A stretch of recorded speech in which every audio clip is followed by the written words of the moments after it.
understanding is that everybody talks about openness all the time and having debates and discussion.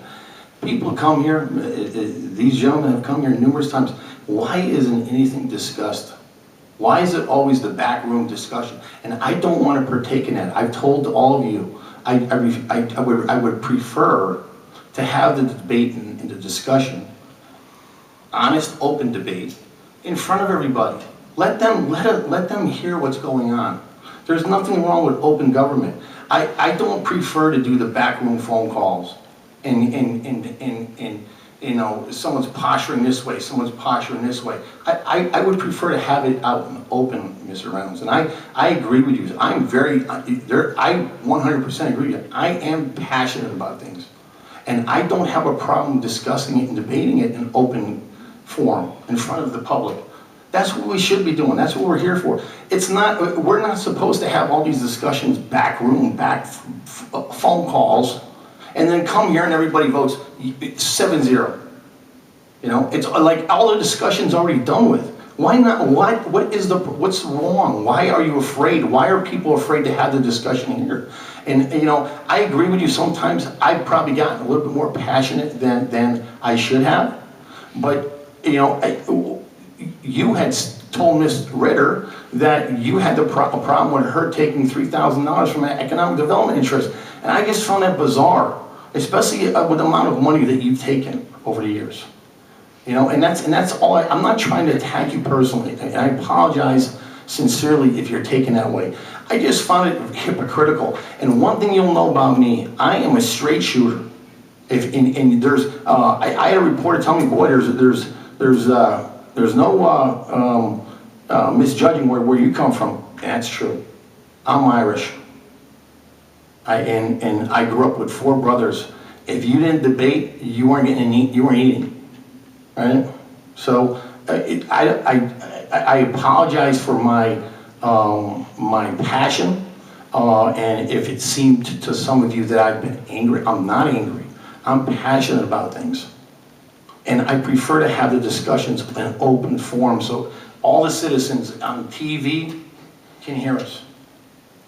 You know, Mr. Reynolds, I mean, what, did you not tell Ms. Ritter that you had a problem with the $3,000? That's not what I said to Ms. Ritter. What did you say? I'm not getting into my conversation with Ms. Ritter. I'm going to state again, though, and it's not Mr. Callahan. Did you feel there was a conflict of interest? Mr. Callahan, it's not as if you have a problem calling city council members. It's the fact that most of us have no working relationship with you anymore because of the last several years. Mr. Reynolds. And hold on, I believe that, and if I need to direct my comments to Mr. Waldron, I will.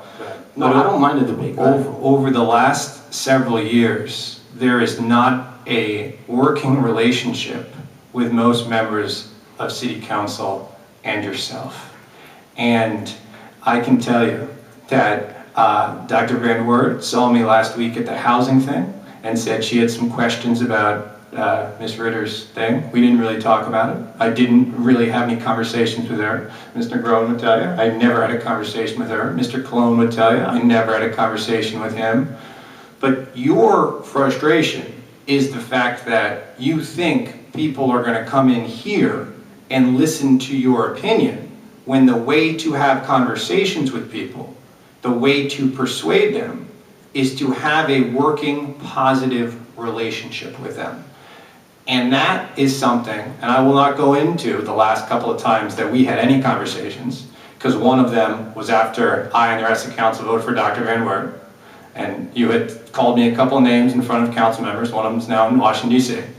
And then also after I elected not to support your comments about the zoning officer, where once again you came up to me and said things that will not be repeated in a microphone. All true. And that you said things, or the content of what you said? Both. Because I will then state what words you called me, if you would like the record and whoever else to. But they're words that should not be repeated. Right.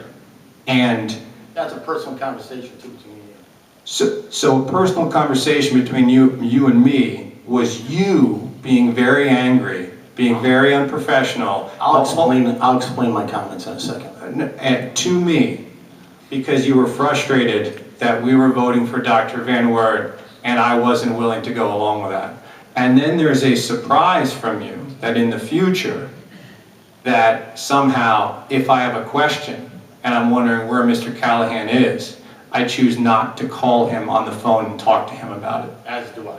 Yeah, I understand, and if I were you and I had said those things to me, I probably would not want to call me either. Right. But that's where your problem is here, is you have treated people in a certain way, and I'm not the only one. There's other people up here who I generally don't even agree with on this board with votes that have, if not the same experience, similar experiences, and then there's once again frustration. But you don't have a problem calling members of city council. Your problem is the fact that you don't have good relationships with members of city council. Because if you did, you would talk to them on a regular basis. Are you done? I am. Okay. So I have great relationships with Mr. Cologne. I spoke to him in the last, I've spoken to him several times. I was down at Music Fest with him. I met him out a few times. I've seen Mr. Waldron out. Mr. Reynolds, me and you had a really great relationship up to a certain point, which I'll get into in a second. Councilwoman Van Wert, I've been to her house. I had lunch with her. Do I disagree with her almost on everything? Yes, I do. But I will tell you what happened. Mr. Kelly had asked me, Senator Boscola's chief of staff, he said, you know, you really got to make things right. I said, listen to me, I didn't do anything wrong. Mr. Reynolds stabbed me in the back, and he said, well, what happened? I said, well, this is what happened.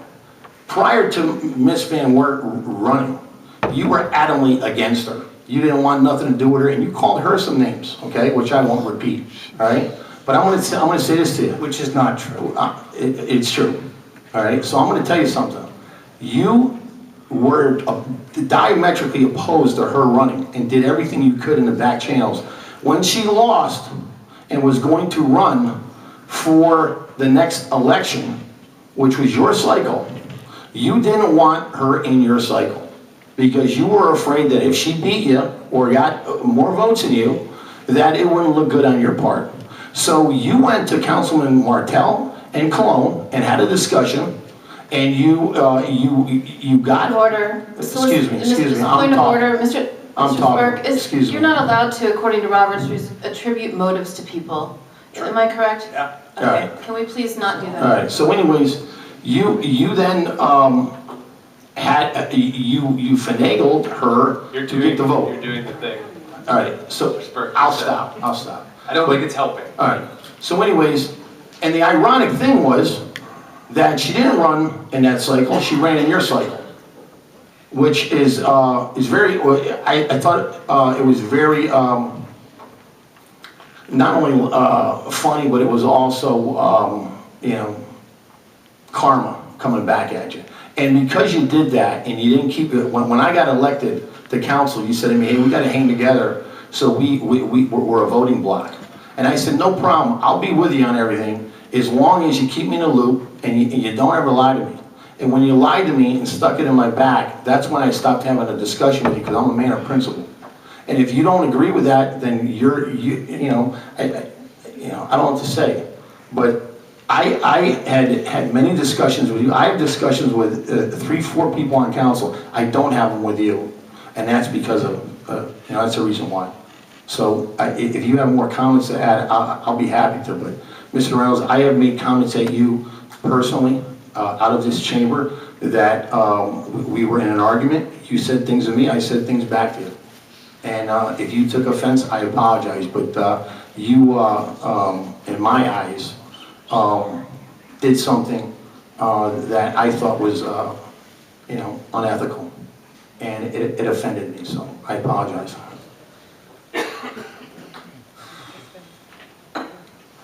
This has been a great debate, though, I want to say that.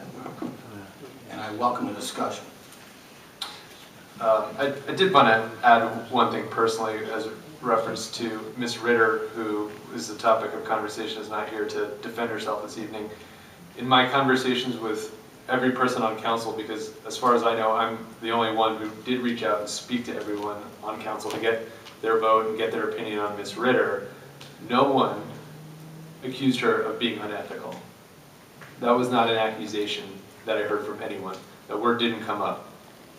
So to throw that word around, I don't think is fair to Ms. Ritter, who has an excellent reputation in the city.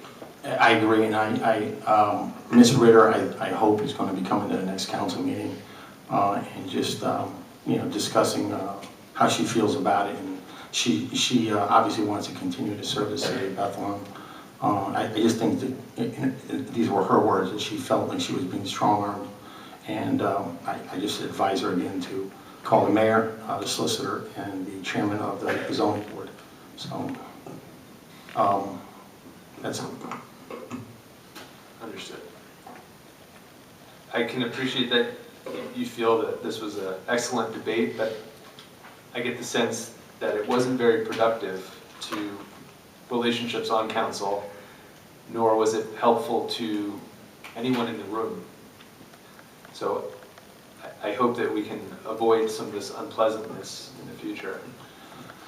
Mr. Waldron, I don't know about the people in attendance tonight, but I think they would prefer open, honest discussion like we had tonight, instead of, as I said earlier, whether you're, a lot of times what happens is the president of the council is the go-between, and Sure. You were the go-between on this issue. And when President Reynolds was, who I've supported President Reynolds the first 2 times he ran. As a matter of fact, I think I was the deciding vote when Mr. Evans. And so I have supported Mr. Reynolds, and I did for several years until there was something that I felt just was unethical, or a little, in my eyes. When you throw that word Right, around, it's right. a very strong word. It is. And it doesn't, it's not helpful, especially when there's nothing to stand behind it. The same thing when I'm trying to defend Ms. Ritter. I don't think it's helpful to call anyone unethical. It's a pretty strong accusation. But the perception was that if she wouldn't recuse herself, she was going to be unethical. No. And I think that's... Nobody said unethical to me. There was a perception of a conflict of interest. That was the term that was used. Or the appearance. An appearance. So I think you've made your point, and I've been as patient as I think I can be. I potty trained 2.5-year-old twins, so I consider myself a pretty patient person. But I think I've had enough this evening. I have too, and I appreciate your patience. And again, I appreciate everybody's patience and listen to me and let me vent tonight. I just felt very strongly about it, and hopefully in the future we can continue to have these open debates and honest and fair discussion in front of everybody. Thank you. And respectful. Correct. Channel Miss Kelsham.